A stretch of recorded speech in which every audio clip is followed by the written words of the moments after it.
Samantala, balikan po natin ang ulat ni Marie Sumali mula sa NAIA, kaugnay po ng pag-emergency landing ng isang eroplano doon. Maris?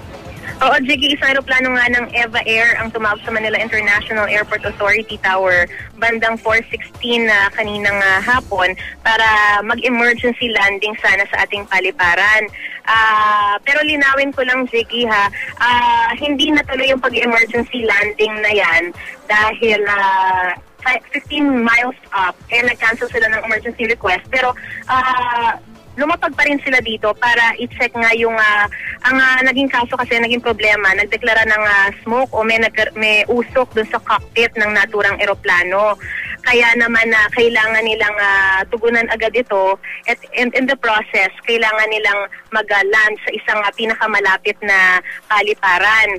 Itong flight na ito ng Eva Air BR226 ay mula Singapore papuntang Taipei. So meaning overflight lang yan, makikiraan lang sa ating bansa. At dahil nga nagkaroon ng ganyang emergency, tumawag sila para sana sa emergency landing. Pero gaya nga ng nasabi natin kanina, 15 miles up, nagkansela sila ng emergency request na yan, but still they needed to land dito sa paliparan natin para makita pa rin kung ano ang sanhi ng naturang usok na nakita dun sa cockpit.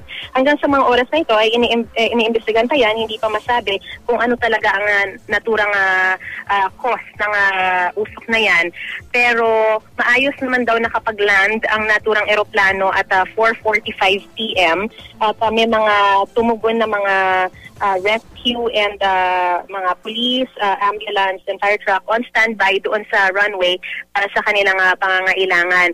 Sa ngayon, wala naman tayong nakitang mga pasahero na lumabas. Most likely, hindi na sila kinailangan palabasin mula doon sa aeroplano. Pero all of this will have to be talagang confirmed pa by the airport authority. Ang mabuti, ang mahalaga ay safe naman na nakapag-landing yan at hinihintay na lang ng request or clearance for departure. Sige? Ibig sabihin, Maris, hanggang ngayon nasa NAIA pa yung aeroplano at hindi pa rin natatapos yung parang clearance or investigation dun sa insidente? Yes, sige, tama ka dyan.